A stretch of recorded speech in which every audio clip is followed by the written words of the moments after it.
ఒకవైపు కుటుంబ బాధ్యతలు మోస్తూనే మరోవైపు తమ వృత్తిని అంతే సమర్థవంతంగా నిర్వర్తించడం మహిళలకే సాధ్యమని జిల్లా కోర్టు ప్రధాన న్యాయమూర్తి ఎంఆర్ సునీత అన్నారు. ఆదిలాబాద్ జిల్లా కేంద్రంలోని డిపో గ్యారేజీలో ఆర్టీసీ సంస్థ ఆధ్వర్యంలో అంతర్జాతీయ మహిళా దినోత్సవ వేడుకలను ఘనంగా నిర్వహించారు. ఈ కార్యక్రమానికి ఆమె ముఖ్య అతిథిగా హాజరయ్యారు. ముందుగా ఉత్తమ మహిళా కండక్టర్లు, రోజువారీగా ప్రయాణించే ప్రయాణికులను శాల్వాలు కప్పి ఘనంగా సన్మానించారు. అనంతరం మహిళా దినోత్సవం సందర్భంగా నిర్వహించిన ఆటల పోటీల్లో గెలుపొందిన విజేతలకు బహుమతులు ప్రదానం చేసి అభినందించారు. మహిళలు ఎంతో ఓర్పు గలవారని, అన్ని పనులను సమర్థవంతంగా చేయగల శక్తి సామర్థ్యాలు వారిలో మెండుగా ఉంటాయని ప్రశంసించారు.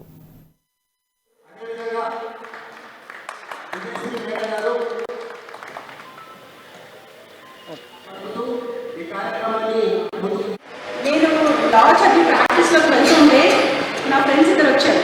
అబ్బో మన సునీత అడ్వకేట్ అయిపోయింది అంటే వెంటనే వాళ్ళ ఇంకో సిస్టర్ అన్నారు, అయితే ఎవరిని తగులు పెట్టుకోమంటావు.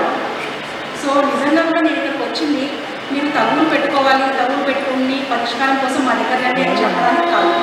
ఎందుకంటే ఇది ఆర్టీసీ డిపో మేడం చెప్పారు, since 21 years working as conductor and also in various